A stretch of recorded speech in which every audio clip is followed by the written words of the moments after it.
et aussi des choses qu'il est, comme sacrificateur, roi, et ainsi de suite. Mais c'est la révélation du futur de ses œuvres dans ces 7 âges de l'Église qui s'en viennent.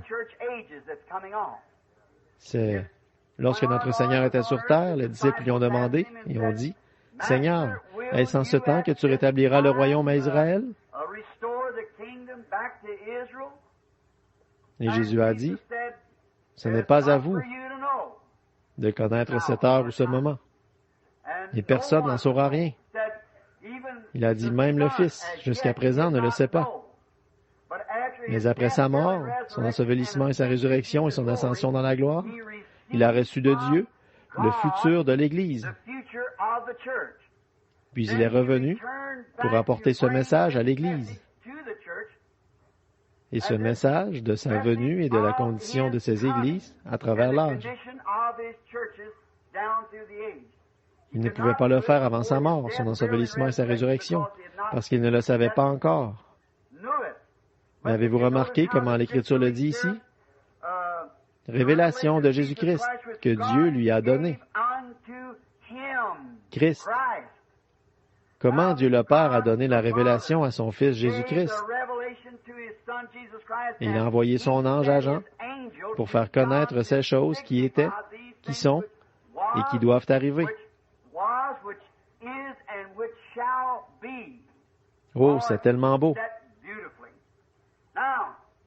Or, dans ce grand âge à venir que Jean a vu, cette révélation lui a été donnée strictement pour dévoiler le but spécifique de Christ, ce qu'il serait et allait être dans chaque âge. C'est la raison pour laquelle j'ai dit ce matin, gardez votre pensée sur la vraie Église. La vraie Église a commencé le jour de la Pentecôte.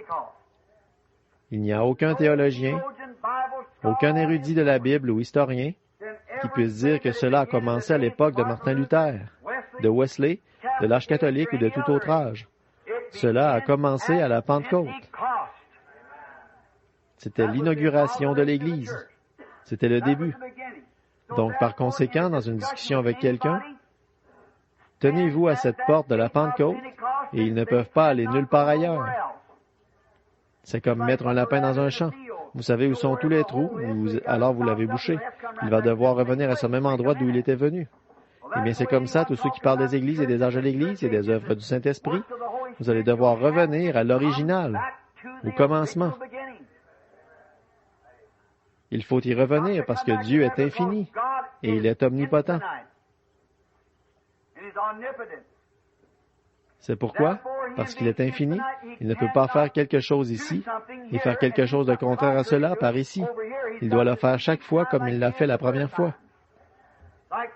Comme Pierre l'a dit, le jour, quand les gens des nations ont reçu le Saint-Esprit, il a dit, « Peut-on refuser l'eau du baptême à ceux qui ont reçu le Saint-Esprit, comme nous, au commencement? »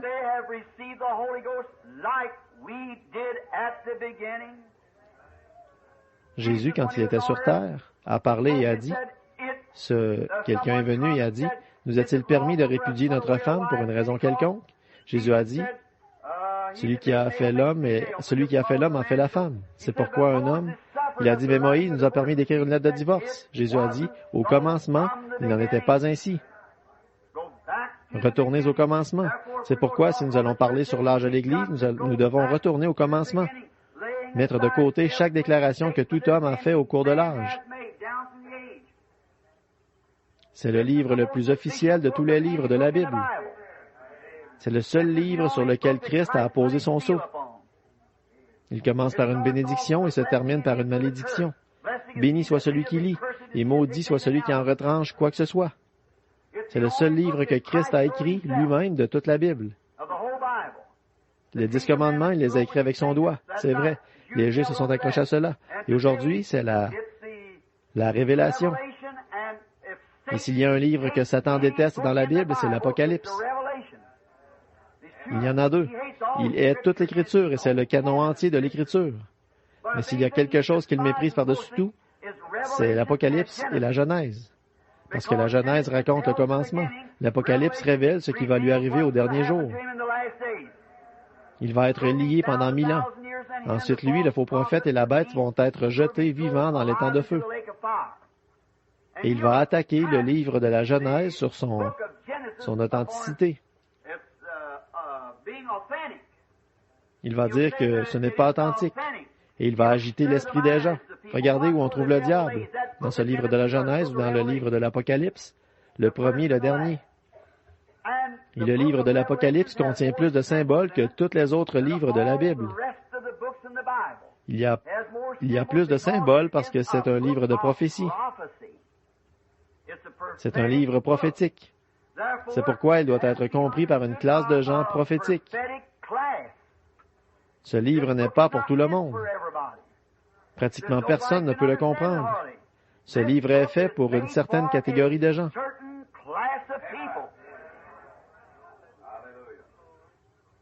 Là, dans Deutéronome, il est dit, les choses cachées appartiennent au Seigneur. C'est vrai. Et il nous révèle à nous, ses enfants, les choses cachées. Donc, ça ne va pas. La pensée charnelle ne peut pas comprendre ces grandes choses de l'Écriture parce que c'est de la folie pour eux. Mais pour ceux qui aiment la parole de Dieu, c'est pour eux que le livre a été écrit, pour l'Église. La révélation de Jésus-Christ à l'Église d'Éphèse, à l'Église de Smyrne, à l'Église, aux Églises, et ça continue. La révélation de Jésus-Christ à l'Église. J'aime ça. Et remarquez, c'est aussi l'accomplissement final des Écritures. L'accomplissement final. Et il est géographiquement placé au bon endroit, à la fin de la Bible. La révélation de toute la chose placée à la fin ici avec une bénédiction pour qui la lit et l'entend, avec une malédiction pour ceux qui y ajouteront ou y retrancheront. C'est le canon complet. Oh, l'absolu. Rien ne peut y être ajouté. Et quand un homme essaie d'en retrancher quoi que ce soit, ou d'y ajouter quoi que ce soit, Dieu a dit qu'il retrancherait la même part du livre de vie. Voyez, il retrancherait sa part du livre s'il y ajoutait quelque chose. C'est pourquoi, quand nous voyons la révélation multiple de notre Seigneur, qui il est, ce qu'il est, si quelqu'un y ajoute quelque chose ou en retranche quoi que ce soit, c'est une fausse prophétie. Beaucoup ont essayé de dire qu'ils avaient quelque chose de plus que cela. Mais ceci est la révélation complète